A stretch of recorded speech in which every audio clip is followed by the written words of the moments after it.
ఓం నమః శ్రీ యతిరాజాయ వివేకానంద సూరయే సచ్చిత్ సుఖ స్వరూపాయ స్వామినే తాపహారిణే. స్వామి వివేకానంద చెప్పినటువంటి అంశాలను మనం అర్థం చేసుకోవడానికి ప్రయత్నిస్తున్నాం. అంతేనా? అంతా అర్థమైపోయా? చదివినవన్నీ అర్థమైపోయా? మనకి లేదు కదా. అర్థం చేసుకోవడానికి ప్రయత్నం చేస్తున్నాం. ఇప్పుడు మనం ఈ సంపూర్ణ గ్రంథావళిలో మొదటి భాగంలో పతంజలి యోగ సూత్రాలను చెప్పుకుంటున్నాం. పతంజలి యోగ సూత్రాల్లో ఎన్నున్నాయి భాగాలు? 4 భాగాలు ఉన్నాయి. 4 భాగాల్లో మొదటిది సమాధి పాదము, రెండవది సాధన పాదము, మూడవది విభూతి పాదము, 4వది కైవల్య పాదము. 3 అర్థం చేసుకోవడానికి ప్రయత్నించాము. 4వది ఇప్పుడు కైవల్య పాదం. కైవల్యం అంటే ఏంటి? స్వేచ్ఛ, లిబరేషన్, మోక్షం. దేని నుంచి స్వేచ్ఛ, దేని నుంచి మోక్షం? బంధం నుంచి. బంధం దేనితో? ప్రకృతితో. ప్రకృతి. మనలో ఉండే ప్రకృతి ఏంటి? మనలో ఉండే ప్రకృతి ఏంటి? కరెక్ట్. మన యొక్క శరీరం, తర్వాత మనస్సు. ఇవి 2 కూడా ప్రకృతితో ఏర్పడ్డాయి. ఇవి 2 కూడా దేని సహాయంతో నడుస్తున్నాయి? ఆత్మ సహాయంతో నడుస్తున్నాయి. దాన్నే సాంఖ్యశాస్త్రంలో పురుష అంటారు. పురంలో నివసించేది పురుష అని అర్థం. అందువల్ల ఇక్కడ ప్రకృతి అంటే ఏంటనమాట, మనం గుర్తుపెట్టుకోవాల్సింది మన శరీరము, మనస్సు. వీటి నుండి స్వేచ్ఛ పొందడమే కైవల్యం. వాటి ప్రభావానికి లోను కాకుండా ఉండడమే కైవల్యం.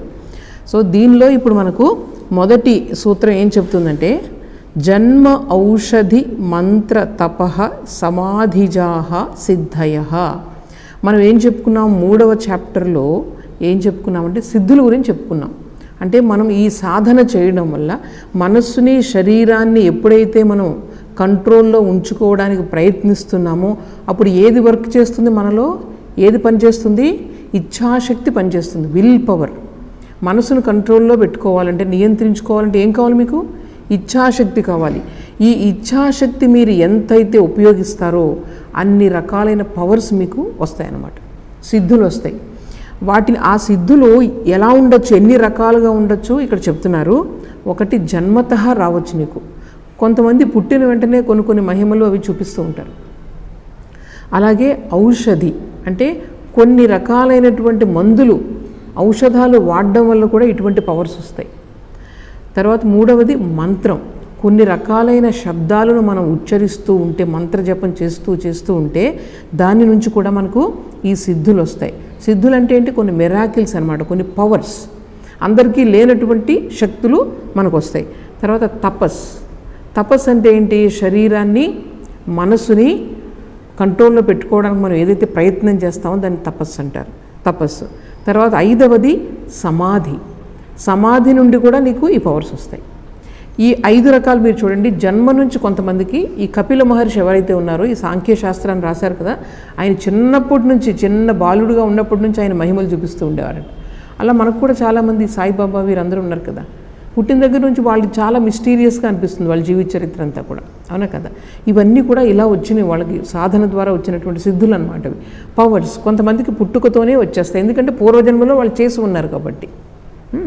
తర్వాత ఔషధాల ద్వారా రావచ్చు. ఔషధాలు అంటే పూర్వకాలంలో మీకు తెలుసా, పాదరసం ఒకటి. పాదరసం అంటే ఏంటి? మెర్క్యూరీ, తర్వాత గంధకము అంటారు, అది సల్ఫర్. ఇవి రెండిటికి కూడా చాలా అపూర్వమైన శక్తులు ఉన్నాయి. వాటి సహాయంతో మన జీవిత కాలాన్ని కూడా పొడిగించుకోవచ్చట. అది యోగులకు తెలుసు. ఇవి రెండిటిని వాడడం అన్నది ఎలాగా అన్నది యోగులకు తెలుసు. ఆ మందుల ద్వారా కూడా ఈ శరీరాన్ని ఏం చేస్తారన్నమాట, వాళ్ళు ఎక్కువ కాలం జీవించేలా చేస్తారు. ఎందుకు చేస్తారు? యోగ సాధన మనం ఎందుకు చేస్తాం చెప్పండి? స్వేచ్ఛను పొందడానికి. స్వేచ్ఛను పొందాలంటే మనకి ఏం కావాలి? ఇన్స్ట్రుమెంట్స్, శరీరం, మనస్సు కావాలి. అంటే నేను పూర్వకాలం చేసుకున్నటువంటి నా కర్మల అనుసారంగా ఇప్పుడు నా శరీరం అన్నది వస్తుంది. ఈ శరీరంలో మళ్ళీ నేనేం చేస్తాను? కొన్ని కర్మలు, నేను అంతకుముందు చేసుకున్న మంచి కర్మలైతే సుఖాన్ని అనుభవిస్తాను, చెడు కర్మలైతే దుఃఖాన్ని అనుభవిస్తాను. ఈ విధంగా మనం ఈ కర్మలన్నీ కూడా క్షయమైపోతేనే ఇలా క్షయమైపోతేనే మీకు ఏమొస్తుంది? కైవల్యం వస్తుంది. మీకు అర్థమైంది? మీకు అంతకుముందు నేను ఈ కర్మల గురించి చెప్పాను, మీకు గుర్తుందో లేదు, ఇంకోసారి చెప్పనా? ఇంకొకసారి చెప్తున్నాను. 3 రకాల కర్మలు ఉంటాయి. అంటే మనం చేసిన ప్రతి పనికి కూడా ఒక ఫలితం అన్నది ఉంటుంది. అంటే మంచి పని చేస్తే మంచి ఫలితం ఉంటుంది, చెడ్డ పని చేస్తే చెడ్డ ఫలితం ఉంటుంది. అలాగ మంచి చెడు ద్వారా వచ్చినటువంటి ఫలితాలు ఏవైతే ఉన్నాయో వాటిని కర్మఫలం అంటారు. దాన్ని ఏమంటారు? సుఖం, దుఃఖం అంటారు. ఈ సుఖం దుఃఖం కూడా మనకు లోపలంతా కూడా స్టోర్ అవుతూ ఉంటుంది మనం చేసుకున్న పని. అందువల్ల మనం చేసే ప్రతి పని, ప్రతి ఆలోచన కూడా మన యొక్క భవిష్యత్తు నిర్ణయిస్తుంది అనమాట. అందుకని జాగ్రత్తగా ఉండాలి. మనం ఆలోచనలో కూడా జాగ్రత్తగా ఉండాలి, పనిలో కూడా జాగ్రత్తగా ఉండాలి. ఎందుకంటే మనకు కనిపించదు, అందుకని అదృష్టం అంటారు దాన్ని. అదృష్టం అంటే కనిపించనిది అని అర్థం. అదృష్టం బాగుందిరా అంటారు అంటే ఏంటి? అంతకుముందు ఎప్పుడో చేసుకున్న కర్మ బాగుందని అర్థం అనమాట. మనం చేసుకున్న దానికి మనం అనుభవిస్తూ ఉంటాం, ఎవరిని ఎప్పుడూ అనుకోకర్లేదు. మనం చేసుకున్న దాన్ని అనుభవిస్తూ ఉంటాం. దాన్ని ఇప్పుడు అంటే ఈ కర్మ ఏమవుతుందన్నమాట, సంచిత కర్మ నిలవ ఉంటుంది మొత్తం మన యొక్క జీవాత్మ వెనక. మన ప్రయాణంలో జన్మ తర్వాత జన్మ వస్తూ ఉంటుంది, మన వెనక కర్మ వస్తూ ఉంటుంది. దాన్ని ఏమంటారు? సంచిత కర్మ అంటారు. ఆ సంచిత కర్మలో ఒక భాగాన్ని తీసుకొని మనకు భగవంతుడు ఏంటంటే మనం చేసుకున్న కర్మ నుంచి నెక్స్ట్ జన్మ అన్నది మనకి ఇస్తాడనమాట. అది మంచి కర్మ అయితే మంచి జన్మ వస్తుంది, చెడు కర్మ అయితే చెడు జన్మ వస్తుంది. అంటే మన వెనుక ఎన్ని రకాల కర్మఫలాలు ఉన్నాయి, ఎన్ని రకాల సంస్కారాలు ఉన్నాయి అంటే మనం ఆలోచించే ప్రతి ఆలోచన కూడా లోపల ఒక ప్రింట్ కింద పడుతుందన్నమాట. అందుకే మనకు గుర్తొస్తూ ఉంటుంది. ఎప్పుడో ఒకరిని చూసాము, ఆలోచన లోపల ఒక ప్రింట్ లోపల మెమరీలోకి వెళ్ళిపోయింది కాబట్టి మనం మళ్ళీ గుర్తు తెచ్చుకోగలుగుతున్నాం. జస్ట్ లైక్ కంప్యూటర్ అనమాట. సో ఈ విధంగా ఏంటంటమాట, ఈ మంచి సంస్కారాలు చెడు సంస్కారాలు మనం అనుకున్నాయి. ఇప్పుడు ఈ జన్మలో మంచి నాకు వచ్చిందనుకోండి అంటే ఏంటనమాట, నా యొక్క మంచి కర్మతో నేను పుట్టాను. ఇప్పుడు నెక్స్ట్ జన్మలో నేను చాలా చెడు కర్మతో పుట్టచ్చు, అది మన చేతిలో లేదు. నెక్స్ట్ జన్మలో నువ్వు జంతువుగా కూడా పుట్టచ్చు. సో అందువల్ల ఏంటనమాట, ఇప్పుడు మనం పుట్టినప్పుడు కొంచెం వివేకం ఉంది ఈ జన్మలో.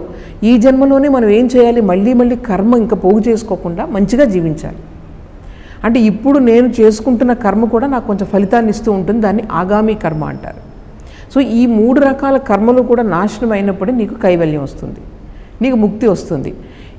ఈ కర్మని మనం మొత్తం అంతా కూడా మనం బ్యాలెన్స్ అంతటిని పోగొట్టుకోవాలంటే ఓన్లీ మానవ శరీరంలో మాత్రమే సాధ్యం. అది ఒక జంతువు అది కేవలం భోగ భూమి అంటారు. అంటే భోగాన్ని మాత్రమే అనుభవిస్తుంది, దాన్ని చేసిన దానికి చెడు దానికి ఆ భోగాన్ని అనుభవిస్తూ ఉంటుంది. అలాగే దేవతలు మనకన్నా హయ్యర్ ఎంజాయ్మెంట్స్ ఉంటాయి వాళ్ళకి. ఆ దేవతలందరూ కూడా వాళ్ళు చేసిన మంచి ఫలితాన్ని అనుభవిస్తూ ఉంటారు. కానీ ఇక్కడ మాత్రం నేను మంచిని పెంచుకోవచ్చు, చెడుని తగ్గించుకోవచ్చు. ఆ శక్తి ఎక్కడుంది? ఓన్లీ మనిషికి మాత్రమే ఉంది. అందుకే మనుష్య జన్మ అన్నది చాలా ఇంపార్టెంట్ అనమాట, చాలా ఇంపార్టెంట్. అందుకని యోగులు ఏం చేస్తారనమాట, ఇప్పుడు నేను చేసుకున్న కర్మని బట్టే నా శరీరం వస్తుంది. ఈ శరీరాన్ని నేనే సెలెక్ట్ చేసుకున్నాను, నా కర్మల ద్వారా నేను సెలెక్ట్ చేసుకున్నాను. సో నాకు ఈ శరీరాన్ని తయారు చేసుకునే శక్తి ఉంది. అంటే ప్రకృతిలో ఉన్నటువంటి ఎలిమెంట్స్ వాటన్నిటిని తీసుకుని శరీరాన్ని తయారు చేసుకున్నాను నేను నా కర్మను బట్టి. అప్పుడు వీళ్ళు ఏం చేస్తారన్నమాట, యోగులు ఇలా ఒకే శరీరంలో నేను కర్మలన్నింటినీ పోగొట్టుకోవాలంటే ఇది మళ్ళీ చనిపోతుంది కొన్ని రోజులకి, మళ్ళీ ఇంకో జన్మ ఎత్తాలి కదా. మళ్ళీ ఇంకో జన్మ రావాలంటే వెంటనే రాదు, అది మళ్ళీ కొన్ని సంవత్సరాల గ్యాప్ వస్తుంది. ఈ మధ్యలో అది తిరుగుతూ ఉంటుంది మన యొక్క సూక్ష్మ శరీరం, తిరిగి మళ్ళీ జన్మ వచ్చి మళ్ళీ లేట్ అవుతుంది కదా. అందుకని యోగులకి ఒక శక్తి ఉందట, చూడండి చాలా ఇంట్రెస్టింగ్ ఇది. వాళ్ళు ఏం చేస్తారంటే వేరే వేరే శరీరాలను పుట్టించుకుంటారట. ఒకే సమయంలో 5-6 శరీరాల్లో కూడా వాళ్ళు జీవిస్తారట. జీవించి ఏం చేస్తారు, ఆ కర్మల్ని క్షయం చేసేసుకుంటారు తొందరగా. ఇవన్నీ కూడా ఇందులో వస్తాయన్నమాట. ఇదంతా మనకు చాలా విచిత్రంగా అనిపిస్తుంది, ఇదంతా నిజంగా సాధ్యమా అనిపిస్తుంది. కానీ యోగ సాధన ఎవరైతే చేస్తారో వాళ్ళందరికీ కూడా ఈ ప్రకృతి అన్నది వాళ్ళ అధీనంలో ఉంటుందన్నమాట. ఎలా అయితే మన చేతిలో మనకి ఇంకో నిన్న తను చక్కటి గోధుమ పిండితో ఒక నెమలి చేసింది అంటే ఏంటి, తన చేతిలో ఉంది, తన లోపల ఒక ఆర్ట్ ఉంది కాబట్టి దాన్ని ఒక పిండిని ఏం చేసిందనమాట, ఒక నెమలిగా ఎలా మలిచిందో సేమ్ అలాగే ఎవరైతే యోగులు వాళ్ళకి ఈ యొక్క ప్రకృతిలో ఉన్న పదార్థాలు ఏవైతే ఉన్నాయో వాటన్నిటితో కూడా వాళ్ళకి కావలసినట్టుగా వాళ్ళు మలుచుకునే శక్తి వస్తుంది యోగ సాధన వల్ల. సో వాళ్ళు ఆ విధంగా చేస్తారనమాట. అందుకని వీళ్ళు ఏం చేస్తారన్నమాట, ఈ మనం ఔషధం గురించి చెప్పుకుంటున్నాం. ఈ ఔషధం ద్వారా వాళ్ళు ఏం చేస్తారు, ఈ సిద్ధులు వస్తాయి వాళ్ళకి. ఔషధాల ద్వారా కూడా ఈ శరీరాన్ని వాళ్ళు చాలా రోజులు నివసించేటట్లు చేసుకుంటారనమాట. ఇదొకటి. తర్వాత మంత్ర సాధన వల్ల కొన్ని రకాల మంత్రాలు మనం తదేకంగా అదొక సాధన, అదొక తపస్సు చేస్తూ ఉంటే మీరేం చేయక్కర్లేదు, ఇంకా కాన్సన్ట్రేటెడ్గా కేంద్రీకరిస్తూ అదే మంత్రాన్ని కొన్ని సంవత్సరాలు మీరు జపిస్తే మీకు కొన్ని శక్తులు వస్తాయి. వాటిని పవర్స్ అంటే వశీకరణ శక్తి. అంటే మిమ్మల్ని చూడగానే అందరూ కూడా తొందరగా మీ మాట వింటూ ఉంటారు, మీ వైపు ఒక ఆకర్షణ ఉంటుంది, వాళ్ళ మాటలకు ఒక శక్తి ఉంటుంది. ఇలా రకరకాల పవర్స్ ఉన్నాయి. అవన్నీ కూడా వస్తాయన్నమాట. మంత్ర సాధన వల్ల వస్తుంది, తర్వాత తపస్సు వల్ల వస్తుంది. ఈ తపస్సు వల్ల చాలా ఇంట్రెస్టింగ్. చూడండి, తపస్సు అంటే ఏంటంటే ఈ శరీరాన్ని మనం చెప్పినట్లు వినేటట్టు చేసుకోవడం. ఇప్పుడు తపస్సు మీరు ఎప్పుడైనా చూసారు లేదో, కుంభమేళ 12 సంవత్సరాలకు ఒకసారి జరుగుతుంది కదా ఒక్కొక్క నది దగ్గర. అప్పుడు మీరు చూడండి, విచిత్రమైన సాధువులు ఆ సమయంలో వస్తూ ఉంటారు. ఎక్కడో లోపల ఉంటారు వాళ్ళు, ఒళ్ళంతా బూడిద రాసుకొని. ఒక ఆయన్ని చూశాను నేను, ఫోటోలో చూశాను. ఈ చెయ్యి ఇలా పెట్టుందనమాట ముందుకి. ఈ చెయ్యి ఇంక దిగదు, అట్లాగే ఉంటుంది ఇప్పుడు. అది ఆయన చేసిన తపస్సు. ఆయన ఏం చేశారనమాట, ఈ చెయ్యి ఇలా పెట్టి చాలాసేపు ఉంచడం మనకు కష్టం, మామూలు వాళ్ళందరికీ కూడా. ఆయన ఏం చేశారనమాట, నేను ఇలా ఉంచుతాను, ఇంకా నొప్పి వచ్చినా సరే ఇంకా అలాగే ఉంచితే కొన్నాళ్ళకి చెయ్యి అంతా వాచిపోయి ఏమైంది, ఇంక అసలు క్రిందకి దిగదు, పైకి వెళ్ళదు. ఆ చెయ్యి ఇంకా అలా ఉండిపోయిందనమాట. ఆయన అలాగే పెట్టుకుని వచ్చారనమాట. ఒకసారి స్వామి వివేకానంద ఇటువంటి యోగి దగ్గరికి వెళ్ళారు. అవును, మీరు మొదటిసారి ఇలా ప్రయత్నం చేస్తున్నప్పుడు మీకు నొప్పి అనిపించలేదా, ఎట్లా ఉంది అదంటే, అప్పుడు ఆయన ఏం చెప్పారట, నేను అలా చేస్తూ ఉంటే విపరీతమైన వేడి పుట్టేది లోపల నుంచి. అంటే శరీరం తట్టుకోలేదు కదా, ఇట్లాంటిది అసహజమైనటువంటి ప్రక్రియ కాబట్టి తట్టుకోలేదు. అప్పుడు లోపల నుంచి విపరీతమైన ఆ వేడి వచ్చేది. ఆ వేడిని తగ్గించుకోవడానికి నేను నదిలో మునిగి ఉండేవాడిని, మరి చెయ్యి మాత్రం దించేవాడిని కాదు. అలా కొన్ని నెలలు అయిపోయిన తర్వాత ఆ నొప్పి తగ్గిపోయింది. ఇంకా దానికి ఇంకా అసలు దిగదు, అట్లా ఉండిపోయింది చెయ్యి. అంటే వాళ్ళ యొక్క ఇచ్ఛాశక్తి ఏదైతే ఉందో, విల్ పవర్. అంటే ఆ చెయ్యిని అలా పెట్టాలంటే మీరు ఒకసారి ఆలోచించండి, ఎంత విల్ పవర్ ఉండాలి శరీరాన్ని అలా తీసుకొని రావాలంటే. అప్పుడు వాళ్ళకు ఒక విధమైన శక్తి వస్తుంది వాళ్ళకి, దాంతో కొన్ని పవర్స్ వస్తాయి. స్వామీజీ స్వయంగా ఇవన్నీ వాళ్ళందరినీ అబ్జర్వ్ చేసి వాళ్ళతో మాట్లాడారనమాట. చేస్తే ఈ శక్తి వస్తుంది. ఇంకా 5వది సమాధి ద్వారా కూడా ఈ పవర్స్ వస్తాయి. సమాధి అంటే ఏంటి, డీప్ కాన్సన్ట్రేషన్. అదేంటనమాట, డీప్ కాన్సన్ట్రేషన్ మీకు ఎప్పుడు వస్తుంది, మీ మనసు పవిత్రంగా ఉన్నప్పుడే వస్తుంది. మీ మనసులో ఇంక వేరే ఆలోచనలు ఏమీ లేవు అంటే మీకు ఏ విధమైన కోరికలు లేవని అర్థం. మనసులో ఏ ఆలోచన మీకు లేదు అంటే మీలో ఏ విధమైన కోరిక లేదు. అప్పుడు ఆ మనసు పవిత్రమైన మనసులోకి ఏకాగ్రత వస్తుంది. ఏకాగ్రత వచ్చినప్పుడు మీకు సమాధి కలుగుతుంది. అందువల్ల అటువంటి సమాధి ద్వారా వచ్చే సిద్ధులు అవి అసలైనవి అనమాట. యాక్చువల్గా ఇవన్నీ కూడా సైడ్ ట్రాక్స్, మెడిసిన్ ద్వారా లేదా తపస్సు ద్వారా, ఇంకొకటి ఏం చెప్పుకున్నాం అంటే ఇవన్నీ కూడా సైడ్ అనమాట, సెకండరీ అవన్నీ కూడా. కానీ ఈ సమాధి ద్వారా వచ్చేటువంటిది మాత్రం అది గొప్పది అన్నిటికన్నా కూడా అని చెప్తున్నారనమాట. ఇది అర్థమైంది కదా. తర్వాత 2వ సూత్రంలోకి వెళ్దాము. కైవల్యపాదంలో జాత్యంతర పరిణామ ప్రకృత్యా పూరాత్. ఇవన్నీ కూడా చాలా పెద్ద విషయాలు అయినా సరే మీకు చెప్తున్నానంటే అర్థం చేసుకోవడానికి ప్రయత్నం చేద్దాం. ఇప్పుడు మీకు పరిణామ సిద్ధాంతం తెలుసా? డార్విన్ గారి పేరు విన్నారా? డార్విన్ ఆయన ఏం చెప్పారు, ఎవల్యూషనరీ థియరీ అని చెప్పారు. ఎప్పుడు స్వామీజీ ఉన్నప్పుడే ఆయన చెప్పారు. ఆయన ఏం చెప్పారు, ఫస్ట్ ఆయన సూత్రాలు ఎలా వెళ్తాయంటే నాకు గుర్తున్నంత వరకు, ఫస్ట్ ప్రతి జాతి కూడా తన యొక్క జాతిని పెంచుకోవాలని ప్రయత్నం చేస్తుంది. అది సంతానోత్పత్తి ద్వారా అదే జాతి పెరుగుతూ ఉంటుంది. ఇప్పుడు చీమలు ఉన్నాయనుకోండి, చీమలు ఎలా పెరుగుతున్నాయి, సంతానోత్పత్తి ద్వారా పెరుగుతున్నాయి. అలా ప్రతి జంతువు ప్రతి జాతి కూడా పెరుగుతుంది. అప్పుడు ఏమవుతుంది, అలా పెరుగుతూ వెళ్ళిపోతే ఓవర్ పాపులేషన్ అయిపోతుంది, ఎక్కువైపోతుంది. ఎప్పుడైతే ఈ జనాభా ఎక్కువైపోయిందో ఏ కమ్యూనిటీలో అయినా సరే, ఏ జాతిలో అయినా సరే, అప్పుడు ఏమవుతుంది, వాటి మధ్య పోటీ పెరుగుతుంది. ఆహారం కోసం, వసతుల కోసం పోటీ పెరుగుతుంది. అప్పుడు కాంపిటీషన్ అయిన తర్వాత ఈ కాంపిటీషన్లో సర్వైవల్ ఆఫ్ ద ఫిట్టెస్ట్ అన్నారు ఆయన. డార్విన్ గారు చెప్పిన దాంట్లో సర్వైవల్ ఆఫ్ ద ఫిట్టెస్ట్ అంటే ఏది బలమైందో అది మిగులుతుంది, మిగిలివన్నీ చనిపోతాయి. అది జరుగుతుంది, మీరు చూస్తున్నారు కదా. Survival of the fittest. దాని తర్వాత అందులో కొన్ని మాత్రమే సర్వైవ్ అవుతున్నాయి, మనుగడ సాగిస్తున్నాయి. దాన్ని ఏమంటారు, న్యాచురల్ సెలెక్షన్ అంటారు. అంటే ప్రకృతి వాటిని సెలెక్ట్ చేసుకుంటుంది, ఇవి మాత్రమే జీవించాలి. ప్రకృతే ఒకరిని బలవంతులుగా చేసింది, ఒకరిని బలహీనులుగా చేసింది. ఇందులో వీళ్ళ మధ్య పోటీ ఏర్పడడం వల్ల మీకు ఏమైందనమాట, ఒకటి మిగులుతుంది, అదే దాని నుంచి కంటిన్యూ అవుతుంది జాతి అంతా కూడా.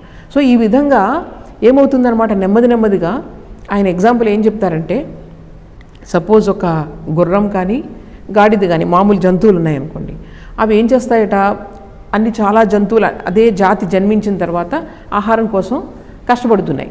కొన్నాళ్ళకి ఆహారం క్రింద అంతా అయిపోయింది. అప్పుడు చెట్టు దగ్గరికి వెళ్ళేసరికి చెట్టు హైట్లో ఉన్నాయి. అప్పుడు దాని మెడను ఏం చేస్తుందట, అది నెమ్మదిగా మెడను సాగదీస్తూ తినడం మొదలు పెడుతుంది. అలా సాగదీస్తూ తినడం వల్ల ఏమవుతుంది, నెమ్మదిగా జిరాఫీ కింద మారిపోయింది. అంటే వీళ్ళు ఏం చెప్తున్నారంటే ఈ విధంగా ఈ ప్రకృతి ఏం చేస్తుందన్నమాట, సెలెక్ట్ చేసుకుంటూ ఉంటుంది. నెమ్మదిగా ఒక జాతి నుంచి ఇంకొక జాతి, ఇప్పుడు జిరాఫీ జాతి వచ్చేస్తుంది. ఎందుకంటే దానికి అవసరం, ఈ కాంపిటీషన్లోంచి అది పుట్టుకొచ్చిందని చెప్తారు. ఇంతవరకు డార్విన్ గారు చెప్పారు. కానీ మన పతంజలి మహర్షి ఏం చెప్తున్నారు చూడండి, ఇది అసలు వాళ్ళకు ఊహకు కూడా అందదు పాశ్చాత్యులకి. స్వామీజీ చెప్తున్నారు, జాత్యంతర పరిణామ అంటే ఒక జాతి నుంచి మరొక జాతి ఎలా వస్తుంది, ప్రకృతి యొక్క శక్తి లోపలికి వెళ్ళడం వల్ల. అంటే ప్రతి జాతిలోకి ప్రకృతి యొక్క ఇంకొంచెం శక్తి లోపలికి వెళ్ళింది, వెళ్ళి వెళ్ళి వెళ్ళి వెళ్ళి నెమ్మదిగా అది పరిణామం జరుగుతూ వచ్చింది, మనిషి వరకు వచ్చాం ఇప్పుడు. అంటే ఇక్కడ చూడండి, ఇక్కడ మీరు జాగ్రత్తగా వినండి. అంటే ఒక జాతి నుంచి ఇంకొక జాతి పరిణామం చెందింది. ఇప్పుడు చీమ ఉంది, చీమకి సింహానికి తేడా ఒకసారి చెప్పండి, ఏంటుందో తేడా? చీమకి సింహానికి తేడా ఏంటి చెప్పండి? దాని యొక్క శరీరాన్ని తీసుకుంటే సంక్లిష్టత, శరీరం యొక్క నిర్మాణంలో చాలా సంక్లిష్టత, కాంప్లెక్సిటీ పెరిగింది. దాని యొక్క కాంప్లెక్సిటీ పెరిగింది అంటే శరీరం పెరిగిందంటే ప్రకృతి కదా. ప్రకృతి ఏమైందనమాట, నెమ్మదిగా లోపల వేరే రకాలైన శక్తులను లోపలికి ప్రవేశపెట్టడం వల్ల ఒక చీమ అక్కడ వరకు వచ్చింది. దాని తర్వాత ఇంకా ఏంటి, రెండింటికి తేడా ఏంటనమాట, స్వాతంత్ర్యం. స్వాతంత్ర్యం, ఇండిపెండెంట్. అంటే ఇది దీనికన్నా ఇది ఎక్కువ ఇండిపెండెంట్, కొంచెం శక్తి ఎక్కువగా ఉంది. అలాగే కంట్రోలింగ్ పవర్, నియంత్రించే శక్తి, అంటే మిగిలిన వాటిని తన అధీనంలో పెట్టుకునే శక్తి. ఏ కారణం వల్లన్నా కానివ్వండి, పరిణామం అన్నది ఎప్పుడు కూడా మనం చూస్తే, ఇప్పుడు మనిషి జంతువులను కూడా నియంత్రిస్తున్నాడు. కండబలం ఉంది, జంతువులకు కండబలం ఉంది, మనకన్నా ఎక్కువ ఉంది. కానీ మనిషి నియంత్రిస్తున్నాడు. దేని ద్వారా నియంత్రిస్తున్నాడు? మనకి సంక్లిష్టత, ఇప్పుడు ఒక సింహం యొక్క శరీరానికి మన శరీరానికి సంక్లిష్టత ఎలా పెరిగింది, కాంప్లెక్సిటీ ఎలా పెరిగింది? బ్రెయిన్, చాలా హైలీ డెవలప్డ్ బ్రెయిన్. అలాగే మనం ఎలా తిన్నగా నుంచుంటాం, రెండు కాళ్ళ మీద నుంచుంటాం, ఏది నుంచోదు ఇంకా అట్లా. రెండు కాళ్ళ మీద నుంచుందంటే ఈ హయ్యర్ లెవెల్లో ఏది ఉంది, మనకి మెదడు ఉంది. అంటే మెదడు అన్నిటికన్నా కూడా మనకి మానవ జీవితంలో పరిణామం చెందింది. సో ఈ విధంగా చూడండి, మన యొక్క సంక్లిష్టత రూపంలో, శరీరం యొక్క సంక్లిష్టత రూపంలో పెరుగుతుంది. అలాగే స్వాతంత్రం పెరుగుతుంది, అన్నిటిని నియంత్రించే శక్తి పెరుగుతుంది. ఈ విధంగా అంటే మనకు కొత్త రకాల ఆహారాలను తయారు చేసుకుంటూ ఉన్నాం. అంత ఫ్రీ కదా మనకి, రకరకాలు దీన్ని ఉపయోగించుకొని రకరకాలు చేస్తూ ఉన్నాం.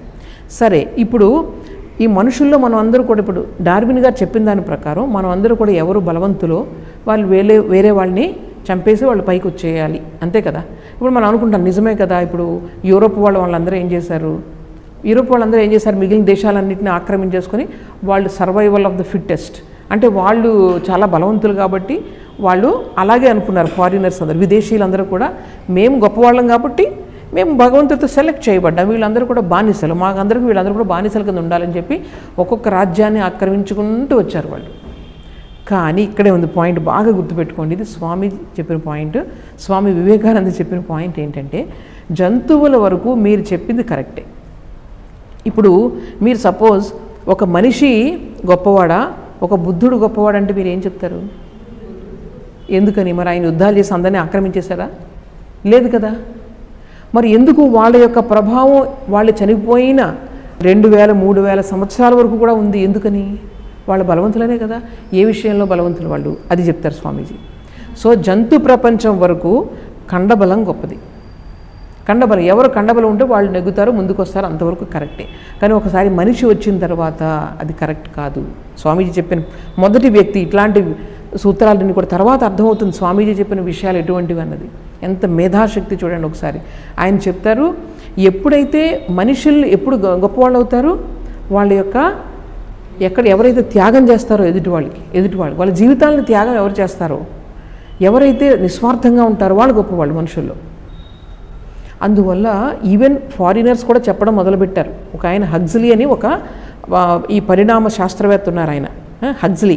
ఆయన ఒక పుస్తకం రాశారనమాట, evolution the modern synthesis, exactly book పేరు అది. అందులో ఆయన ఏం చెప్పారంటే, ఈ స్వామీజీ వచ్చిన తర్వాత వచ్చారు ఆయన ఏం చెప్తున్నారంటే,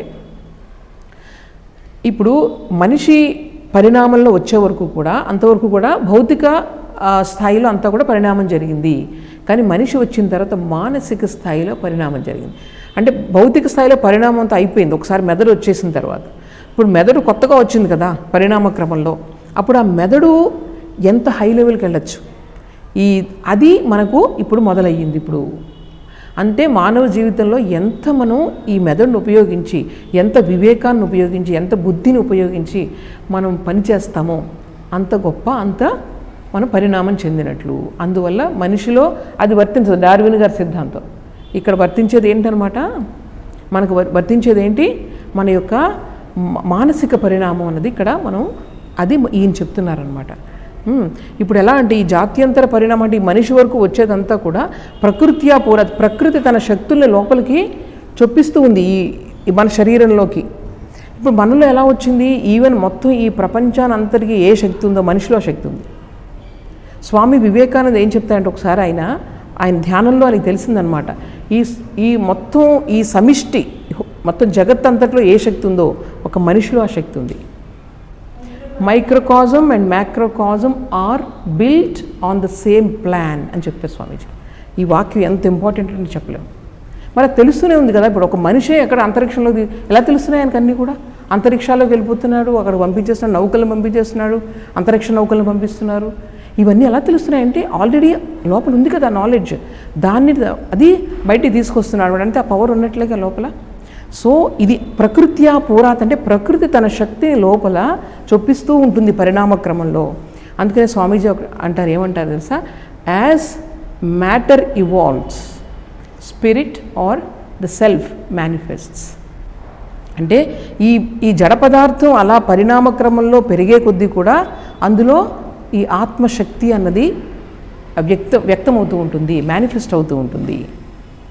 అర్థమైంది ఈ పాయింట్, ఇది బాగా గుర్తుపెట్టుకొని చాలా ఇంపార్టెంట్ అనమాట. సో ఇంతవరకు అయింది రెండవది. ఇంకా మూడవ దాంట్లో అది ఎలా జరుగుతుంది, మనిషిలో ఈ పరిణామం అనేది ఎలా జరుగుతుందనో చెప్తున్నారు ఇక్కడ. మూడవది నిమిత్తం అప్రయోజకం ప్రకృతీనాం వర్ణభేదస్తు తతః క్షేత్రికవత్. ఇప్పుడు ఈ పరిణామం ఎలా జరుగుతుందంటే మనలో మొత్తం అందరిలోనూ కూడా శక్తి ఉంది. అంటే పిపీలిక ఒక చిన్న చీమతో పాటు మనిషి వరకు కూడా శక్తి లోపల ఉంది. అయితే ఏమవుతుందనమాట, ఈ యొక్క బ్యారియర్స్ అబ్స్టకిల్స్ ఉన్నాయి కొన్ని, ఆ అబ్స్టకిల్స్ని మనం తొలగిస్తే కనుక ఆ లోపల శక్తి అంతా కూడా ప్రవహిస్తుందన్నమాట, మేనిఫెస్ట్ అవుతుంది. ఎలా అంటే ఎగ్జాంపుల్ చెప్తున్నారు, ఎవరైనా వ్యవసాయం చేస్తున్నప్పుడు ఒక దగ్గర రిజర్వాయర్ ఉంది, అందులో నీళ్లు ఉంటాయి. ఆ నీళ్ళు వచ్చి మన పొలంలోకి రావాలి, అప్పుడు మన పొలం సాగు చేసుకుంటాం. ఏం చేస్తారు వాళ్ళు రైతులు, ఏం చేస్తారంటే నీళ్ళు ఎప్పుడు కావాలంటే అప్పుడు పెట్టుకునేలాగా చిన్న చిన్న బ్లాక్స్ పెడతారనమాట. ఆ బ్లాక్స్ని మనం తీసేస్తే, అక్కడ ఉన్న బ్లాక్స్ అనేది తీసేస్తే లోపలికి వాటర్ అంతా వచ్చేస్తుంది అనమాట. అలాగే మనం చేసే ప్రతి మంచి పని కూడా మనలో ఉన్నటువంటి బ్లాక్ని తీసేస్తుంది. తీయడం వల్ల ఏమవుతుంది, ఆ మంచి పని వల్ల మన ఆత్మశక్తి బహిర్గతం అవుతుంది. ఆత్మశక్తి ఎలా బహిర్గతం అవుతుంది, రకరకాలుగా ప్రేమ, కరుణ, దయ ఇవన్నీ కూడా ఆత్మశక్తులే, అవునా కదా, ఆత్మశక్తి. ఎందుకంటే మన యొక్క శరీరం ఎప్పుడు కూడా నువ్వు స్వార్థంగా ఉండు నిద్రపోయి ఎప్పుడు కూడా నువ్వేం పని చేయొద్దని చెప్తూ ఉంటుంది శరీరం. కానీ లోపల ఇచ్ఛాశక్తి, ఆత్మశక్తి ఏదైతే ఉందో మనం ఏం చేస్తాం, వాటన్నిటిని ఎదిరించి మనం చేస్తూ ఉంటాం, అది ఆత్మశక్తి అనమాట. సో మనం చేసే ప్రతి మంచి పని కూడా ఏమవుతుందనమాట, మనలో ఉన్నటువంటి వాటిని బ్లాక్స్ని తొలగిస్తుంది. తొలగించడం వల్ల మనలో ఉన్నటువంటి ఆత్మశక్తి బయటికి వ్యక్తమవుతూ ఉంటుంది. చెడు పని ఏం చేస్తుంది, ఇంకా మూసేస్తూ ఉంటుంది వాటిని. అప్పుడు ఆ శక్తి అనేది మనలో ప్రవహించుకోవడం చేస్తుంది అనమాట. అది ఎగ్జాంపుల్ చెప్తున్నారు ఇక్కడ.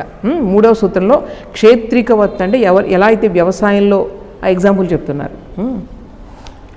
తరువాత నాలుగవది నిర్మాణ చిత్తాని అస్మితామాత్రాత్, నిర్మాణ చిత్తాన్యస్మితామాత్రాత్, ఇది నాలుగవ సూత్రం. ఇప్పుడు చూడండి చెప్తున్నాను, ఇందాక మీకు చెప్పాను నేను ఏంటంటే యోగులు అన్న వాళ్ళు వాళ్ళ యొక్క కర్మని తొందరగా కూడా వాళ్ళు ఖర్చు పెట్టడానికి ఏం చేస్తారు, రకరకాల శరీరాలను సృష్టిస్తారట.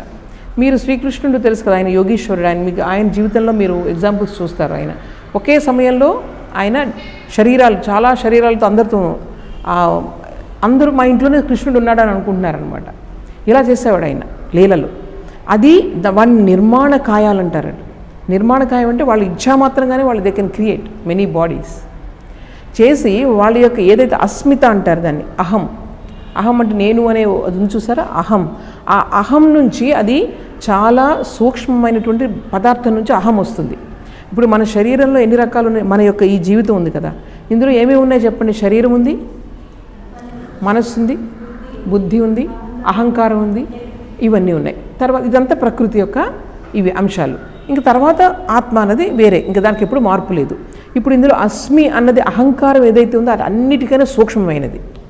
సో ఆ సూక్ష్మమైన పదార్థం నుంచి వాళ్ళు ఏం చేస్తారనమాట, పదార్థం నుంచి మనసు వస్తుంది. ఇంకా రకరకాల మనసులు క్రియేట్ చేస్తారట వాళ్ళు ఒకే సమయంలో వాళ్ళు శరీరాలను క్రియేట్ చేస్తారు, మనసును కూడా క్రియేట్ చేసి అందులో పంపిస్తారట. ఎందుకని? వాళ్ళ యొక్క కర్మక్షయం చేసుకోవడానికి. కర్మక్షయం చేసుకుంటే ఏమవుతుంది? కైవల్యం వస్తుంది, ఫ్రీడమ్ వస్తుంది.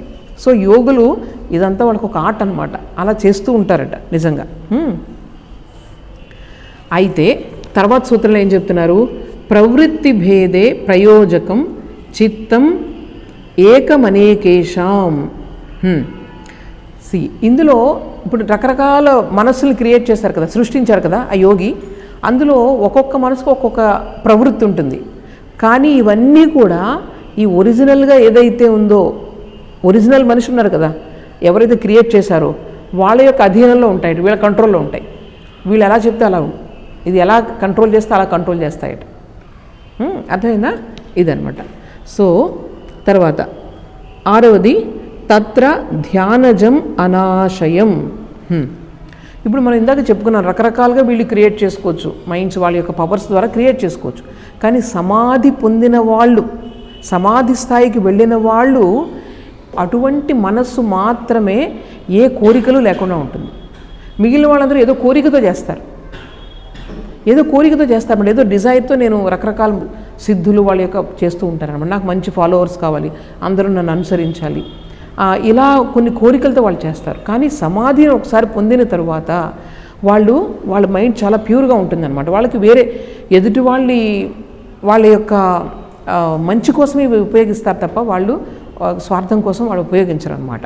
సో తత్ర ధ్యానజం, ధ్యానం ద్వారా సమాధి ద్వారా ఏదైతే వచ్చిందో అందులో ఏ కోరిక ఉండదో అదే హయ్యెస్ట్ అనమాట. ఓకే, నెక్స్ట్ 7వ సూత్రం కర్మ అశుక్ల అకృష్ణం యోగినః త్రివిధం ఇతరేషాం. ఇప్పుడు ఇందాక మనం చెప్పుకున్నాం, కర్మ అనేది యోగులు ఎవరైతే ఉన్నారో వాళ్ళకి మంచి చెడు అని వాళ్ళకి ఏం ఉండదట. అంటే వాళ్ళకన్నీ ఒకటే అనమాట, వాళ్ళకన్నీ ఒకటే. ఇప్పుడు మంచి చేద్దాం చెడు చేద్దాం అలా ఉండదు, వాళ్ళు ఏం చేసినా మంచి అవుతుంది. కానీ మామూలు మనుషులకు మాత్రం 3 రకాలుగా ఉంటుంది కర్మ. అదేంటి? ఇతరేషాం త్రివిధం, బ్లాక్ వైట్ అండ్ మిక్స్డ్. అంటే మంచి కర్మ చెడు కర్మ రెండు కలిపి ఉన్న కర్మ, మిశ్రమ. 3 కర్మలు ఉంటాయి. మనకు భగవద్గీతలో కూడా ఉంటుంది, ఒక శ్లోకం ఉండాలి, అది అనిష్టం ఇష్టం మిశ్రంచ 18వ అధ్యాయంలో మనకి ఇటువంటి శ్లోకం ఒకటి ఉంటుంది. సో ఈ 3 రకాలైన కర్మలు మనలాంటి వాళ్ళందరికీ కూడా 3 ఉంటుంది, మంచి చెడు కలిపింది. యోగులకు మాత్రం అట్లా ఉండదు. తర్వాత 8వది తతః తత్ విపాకానుగుణానాం ఏవ అభివ్యక్తి వాసనానాం. ఇప్పుడు చూడండి, ఇప్పుడు నేను ఇక్కడ ఈ జన్మలో ఈ శరీరంలో వచ్చి జన్మించాను. నా వెనుక చాలా జన్మలైపోయాయి. అందులో కొన్ని మానవ జన్మలయ్యాయి, కొన్ని జంతువుల జన్మలయ్యాయి, కొన్ని కీటకాల జన్మలయ్యాయి.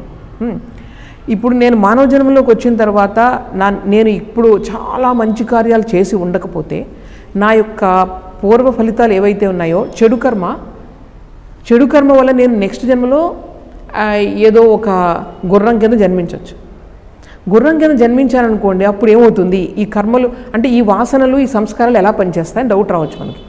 ఇప్పుడు నేను చేస్తున్నది కూడా మనిషి సంస్కారాలు. ఇప్పుడేమో నాకు అన్నం తినడం ఇష్టము, లేకపోతే ఇవన్నీ సంస్కారాలు ఇలా ఉన్నాయి. కానీ ఇప్పుడు గుర్రం జన్మలో కూడా అన్నం తింటుంది, అలా ప్రవర్తించదు. ఇక్కడ ఏం చెప్తున్నారంటే, ఒక మనిషి ఒక గుర్రం కింద జన్మిస్తే ఆ గుర్రం అంతకుముందు జన్మల్లో గుర్రం కింద ఎప్పుడైతే జన్మించిందో ఆ సంస్కారాలు ఇక్కడ కంటిన్యూ అవుతాయట. మనిషి ఇక్కడ స్టాప్ అయిపోతాయి. మళ్ళీ నేను మనిషి జన్మ ఎప్పుడైతే తీసుకుంటానో ఇక్కడ ఆపేసిన మళ్ళీ అక్కడ మొదలు పెడతాం. ఒకవేళ పాములో పుట్టామనుకోండి, అంతకుముందు ఎప్పుడో మేబీ ఒక 10,000 జన్మల క్రితం ఎప్పుడో నేను ఆ పాము కింద ఉన్నాను. ఆ పాము అది వచ్చి మళ్ళీ ఇక్కడ కంటిన్యూ అవుతుంది. అంటే ఒకసారి చూడండి, కర్మ అన్నది ఎలాగా ఎంత డైనమిక్ అనమాట ఇది. అందుకని అసలు కర్మగతిని మనం తెలుసుకోలేము. సో ఇక్కడ క్లియర్గా చెప్తున్నారు, ఏ శరీరంలో అయితే నేను వస్తానో ఆ శరీరం యొక్క సంస్కారాలు అక్కడ పనిచేయడం మొదలు పెడతాయి. అందుకనే ఇక్కడ మనిషిలాగా ప్రవర్తిస్తాను తప్ప నేను జంతువులాగా ప్రవర్తించను. అర్థమైందా? సో ఇది ఇక్కడ చెప్పేది ఏం చెప్తున్నారు, తతః తత్ విపాక అనుగుణానాం ఏవ అభివ్యక్తి వాసనానాం. అంటే మన యొక్క వాసనలు సంస్కారాలన్నీ కూడా ఏ శరీరం అయితే నేను తీసుకున్నానో ఆ శరీరానికి అనుగుణంగానే అవి పనిచేస్తూ ఉంటాయి. అంటే చూడండి మన పరిసరాలకి ఎంత శక్తి ఉందో. అంటే మన యొక్క వాసనలు అన్నీ కూడా చెప్పి మంచి ఒక ప్రాంతంలో ఇక్కడికి వచ్చారు మీరు, మీలో ఉన్నటువంటి చెడు ప్రవృత్తులన్నీ కూడా బయట ఉండిపోతాయి. ఇక్కడికి వచ్చారు, ఒక మంచి ప్రదేశానికి వచ్చారు, వచ్చినప్పుడు మీకు ఏమవుతుందన్నమాట, ఈ పరిసరాల ప్రభావం వల్ల మీలో మంచి మంచి ప్రవృత్తులే బయటకు వస్తాయి. అలా కాకుండా ఒక చెడు ప్రదేశానికి వెళ్ళారు, మీరు వెళ్తే మీకు మీరు వద్దనుకున్నా సరే మీలో లోపల ఉన్న చెడు వాసనలను కూడా బయటకు వస్తూ ఉంటాయి. సో మనకి ఏంటనమాట, ఈ యొక్క వాతావరణానికి, మనం ఉండే వాతావరణానికి చాలా శక్తి ఉంది అని తెలుస్తుంది ఇక్కడ మనం. అంటే మనం ఏ ప్రదేశంలో ఉంటే ఆ ప్రదేశానికి అనుగుణంగా మనలో ఉంటుండే ఒక సంస్కారాలు బయటకు వస్తూ ఉంటాయి. తరువాత జాతి దేశ కాల వ్యవహితానామప్యానంతర్యం స్మృతి సంస్కారయోహో ఏకరూపత్వాత్. సేమ్ ఇదే ఇందాక మనం చెప్పుకున్నదే, ఇది మళ్ళీ చెప్తున్నారు ఒక జాతి దేశ కాల ఇవన్నీ కూడా ఏమవుతుందన్నమాట, మనం ఇందాక చెప్పుకున్నాం. ఇప్పుడు సపోజ్ ఈ జన్మలో నేను తర్వాత జన్మలో ఒక 3 జన్మలు వేరే శరీరంలో జన్మించాను. అది నాకేమైందంటే జాతి ద్వారా అది మధ్యలో నాకు బ్యారికేడ్ వచ్చింది మళ్ళీ మనిషిగా రావడానికి. అలాగే ప్లేస్, నేను ఈసారి ఇక్కడ జన్మించాను, తర్వాత ఇంకొకసారి ఎక్కడో అమెరికాలో జన్మించవచ్చు, తర్వాత ఇక్కడ మళ్ళీ దేశకాల, ఇంకొకటి ఏమన్నారంటే జాతి దేశకాల టైం, నేను ఇప్పుడు ఇక్కడ మానవ జన్మలో జన్మించి మళ్ళీ ఒక 100 సంవత్సరాల తర్వాత వేరే చోటు జన్మించవచ్చు.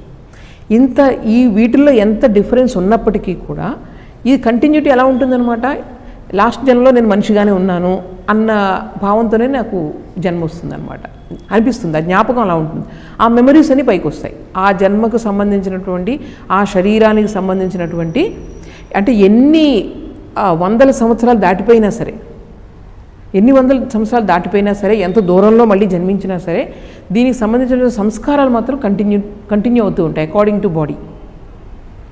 క్లియర్? సో ఇది. తర్వాత 10వ సూత్రం, తాసాం అనాదిత్వం చాశిషో నిత్యత్వాత్. ఇంకొకటి, ఇప్పుడు మనకి జన్మ ఎందుకు కలుగుతుందని చెప్పుకున్నాం, మనకి కోరిక ఉన్నప్పుడే జన్మ కలుగుతుంది. అసలు ఈ కోరిక అనేది ఎలా వచ్చిందని ఎవరైనా అడిగారు అనుకోండి, కోరిక అనేది అసలు ఎలా వచ్చిందంటే ఎవరు చెప్పలేరు. ఎందుకంటే మనకు ఫస్ట్ నేను ఆనందంగా ఉండాలి అన్న కోరికతోనే మన యొక్క అనుభవం స్టార్ట్ అవుతుంది. ఈ అనుభూతి అనేది ఎప్పుడు వచ్చిందంటే కోరికతో స్టార్ట్ అయింది. కోరిక ఎప్పుడు వచ్చింది, కోరిక మళ్ళీ అనుభూతి నుంచే వస్తుంది. సో ఇవి రెండు ఎప్పుడు స్టార్ట్ అయ్యా అనేది మనం చెప్పలేము అనమాట. సో అనాది అంటారు దీన్ని. ఈ తృష్ణ అన్నది ఈ సృష్టిలో ఇటు అనాదిగా ఉంటుంది. ఎప్పుడు దాని నుంచి బయటికి రాగలం మనం, మనలో కోరికలు ఎప్పుడైతే కంప్లీట్గా పోయాయో, మనం ఎప్పుడైతే యోగ సాధనలో ముందుకెళ్ళి ఈ కైవల్యాన్ని ప్రాప్తించుకున్నామో అప్పుడు మన వరకు ఈ సృష్టి అంతా కూడా మొత్తం డిస్ట్రాయ్ అయిపోతుంది అనమాట. ఈ సైక్లికల్ సంసారం అంతా కూడా మిగిలిన వాళ్ళందరికీ అది కంటిన్యూ అవుతూ ఉంటుంది. అది ఎప్పుడు జరుగుతూనే ఉంటుంది. అందుకని ముక్తి మోక్షం అనేది మొత్తం ప్రపంచాలందరికీ రాదు.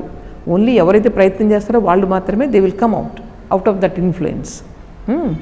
సో మనం ఆనందాన్ని పొందాలనే కోరిక ఉంటే మనకు దాని నుంచి ఎక్స్పీరియన్స్ వస్తూ ఉంటుంది. దాని నుంచి ఎక్స్పీరియన్స్ వస్తే మళ్ళీ కోరిక వస్తూ ఉంటుంది. సో ఇవి ఎప్పుడు జరుగుతూనే ఉంటాయి. ఎప్పుడు మొదలైంది అన్నది ఎవరు కూడా చెప్పలేరు. అందువల్ల సృష్టి ఎప్పుడు కూడా మన యొక్క భారతీయ శాస్త్రాల ప్రకారం సృష్టి క్రియేషన్ అంతా కూడా ఏంటి, అనాది అనంతం.